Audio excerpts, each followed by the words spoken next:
정신 차리세요. 지금 정책은 부동산 규제가 아니에요. 주택시장 규제입니다. 안녕하세요, 김민성입니다. 지난 101호 대책 이후 많은 분들이 서울 아파트 투자에 대한 고민이 많은 것 같습니다. 제가 이 영상 하나로 그 고민 없애드릴게요. 먼저 서울 아파트를 왜 사려는 걸까를 생각해 보겠습니다. 실수요자는 주거의 안정성과 생활의 편리성을 고려하실 테고, 투자자는 대한민국의 수도이자 부동산 메카인 강남 등 한강벨트 축으로 최대 투자처라 생각하기 때문입니다. 또 두 수요층 모두 수억에서 수십억을 투자해야 하는 주택시장에서 안정과 수익이 담보되는 핵심 지역이기도 하고요. 이를 역으로 생각해 보겠습니다. 투자의 안정성과 수익성이 담보되지 않다면 투자를 하면 안 되겠죠.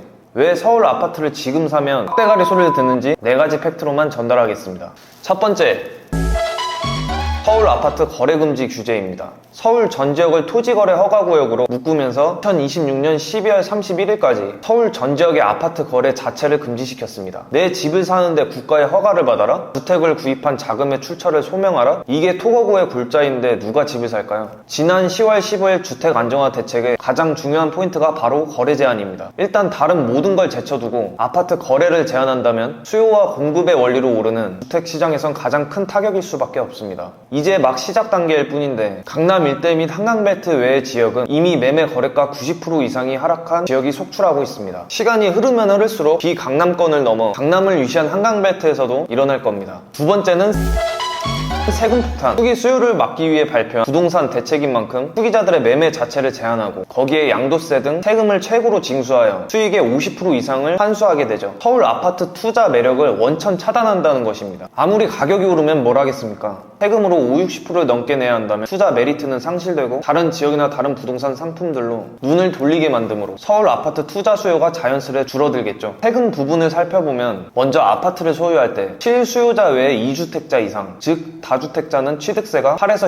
12%까지 부과되는 조정 대상 지역과 투기 과열지구로 서울 전 지역을 지정했으며, 더불어 양도세도 2주택 이상은 기본세율에 더해 20~30%를 더 부과되기 때문에 양도세만 60%의 높은 세금을 내게 됩니다. 그로 인해 서울 아파트 투자를 위해 수십억 원까지의 무리한 투자 수요가 급격하게 빠지게 되겠죠. 수익이 없는데 투자가 줄어드는 것은 당연한 거 아닙니까? 현재 다주택자의 양도세 중과는 내년 5월까지 유예 상태로 다주택자들 중엔 양도세를 줄이기 위해 내년 5월 안에 매물을 쏟아내기도 할 것입니다. 매물이 쏟아지고 거래가 끊기면서 자연스레 가격 하락으로 이어지게 되는 거죠. 현재 현금 부자들 사이에 한강벨트 일부 지역에서 자녀들에게 증여를 통해 거래를 일으키고 있지만 이러한 물량이 많지 않기 때문에 시간이 흐를수록 거래 자체가 끊기게 될 것입니다. 세 번째, 부동산 대책으로 인한 정비사업의 올스톱 위기입니다. 서울 지역은 주택을 공급하기 위한 땅이 부족합니다. 이 때문에 일각에서 서울 아파트의 상승을 얘기하기도 하지만 지난 10년을 돌아보면 코로나와 같이 경제적, 사회적 변수 등으로 인해 주택 공급이 원활히 되지 않았음에도 강남을 위시한 한강벨트 지역을 제외하고는 이 한강벨트 지역의 가격은 크게 오르지 않았습니다. 오히려 서울 외곽 지역이 경기도보다 못한 상승률을 가진 지역도 많습니다. 왜 그러겠습니까? 서울 지역 대부분은 도시를 형성한 지 수십 년 된 지역들이기에 생활 편의나 인프라가 부족한 지역이 많고 아파트도 오래되어 주거 편의성 등 만족도가 현저히 떨어진 상황입니다. 서울 아파트 지역의 투자는 기본적으로 재건축이나 재개발 같은 정비 사업을 기대하고 투자하게 되는데, 정비 사업이 이번 부동산 대책으로 직격탄을 맞은 거죠. 공사비 및 각종 비용이 폭등하는 상태에서 대출 규제로 분담금 납부에 필요한 자금 조달이 어려워졌고 조합원의 지위 승계도 금지되면서 집을 처분하는 것도 불가능해져 기존 조합원들조차 진퇴양난에 빠진 상태입니다. 한마디로 대출이 안 되는데 무슨 재건축을 하겠습니까?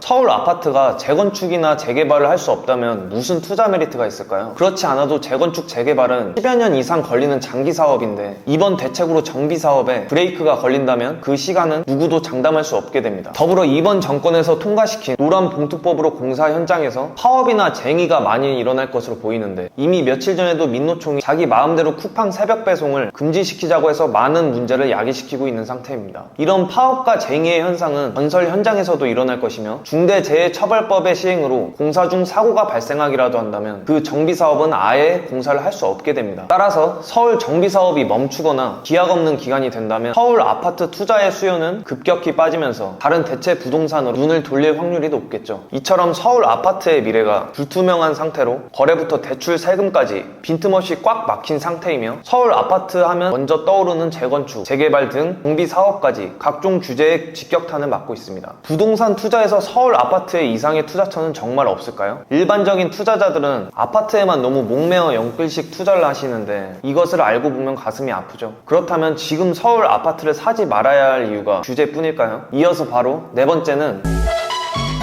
임기 내 135만 호 주택 공급입니다. 정부는 이번 부동산 대책을 발표하면서 서울 전 지역에 대한 토지 거래 허가 구역 등 각종 거래 제한 규제와 함께 자금줄을 묶는 대출 규제, 세금 폭탄까지 내놓으면서 대규모 주택 공급 확대를 함께 발표했습니다. 서울 아파트의 거래가 막힌 상황에서 135만 호라는 엄청난 주택을 공급한다면 대규모 주택 공급을 통해 가격 안정을 꾀할 수 있게 될 것입니다. 공급 물량으로 보면 현재 분양 중인 3기 신도시의 주택 공급 물량만 18만 6천 호가 넘습니다. 남양주 왕숙지구를 비롯 고양 창릉지구, 하남 교산지구, 인천 계양지구, 부천 대장지구 등에서 내년 이후 본격적으로 물량이 쏟아질 예정이며 거기에 더해 주택 공급을 위해 서울 경기 일원의 그린벨트 해제 또한 계획을 하고 있고 용산 정비창 등 국공 유지 활용 등을 통해 연간 27만 호를 추가로 공급 예정입니다. 쓸 수 있는 모든 땅을 주택 공급에 몰빵하겠다는 소리입니다. 딱 보이지 않나요? 서울 아파트 전체의 거래를 막고 그 기간 동안 주택 공급을 대규모로 확대한다? 이번 정권의 목표가 확실히 보이시죠? 서울 경기의 주택 가격을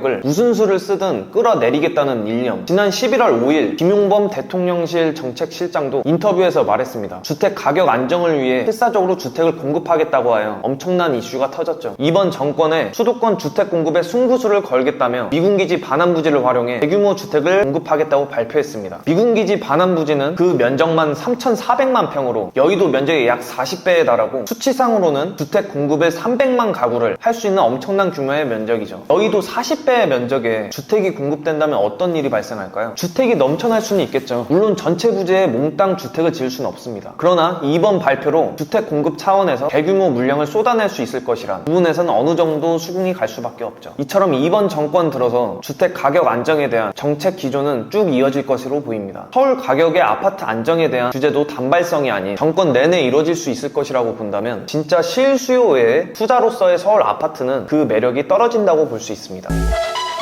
정리해보자면 서울 전 지역의 주택 거래를 국가의 허락 없인 토지 거래 허가 구역으로 묶어 투기적 주택 거래를 원천적으로 차단함과 동시에 투기 자금 확보 또한 막을 수 있도록 대출도 제한하고 투기를 냈다면 투기를 통해 발생한 수익의 절반 이상을 세금으로 걷어들이는 세금 폭탄까지 3박자의 강력한 규제를 통해 서울 아파트 가격 통제에 들어갔습니다. 가능한 모든 땅을 동원해 현재 개발 중인 3기 신도시와 함께 대규모 주택 공급을 할 수 있는 부지를 빠르게 선정함으로 내년부터 지구 지정 등 신규 택지를 통해 주택 공급을 늘려나가겠다는 것입니다. 실수요자에겐 5년이든 10년이든 직접 거주할 것이기에 서울 아파트든 수도권 아파트든 문제 없겠지만 투자로서의 서울 아파트는 3중 4중의 규제로 묻지마시게 투자는 절대 금물이며 현재 서울 아파트 부동산의 이상 거래를 집중 조사하고 있어 정상적인 투자 방법으로서는 사실 할 수 없는 상태인 겁니다. 네, 이번 영상은 지금 서울 아파트를 사면 안 되는 이유로 크게 4가지 설명드렸는데요. 세부적으로 설명드릴 게 너무 많아 다른 영상에서 또 정리해드리겠습니다. 감사합니다.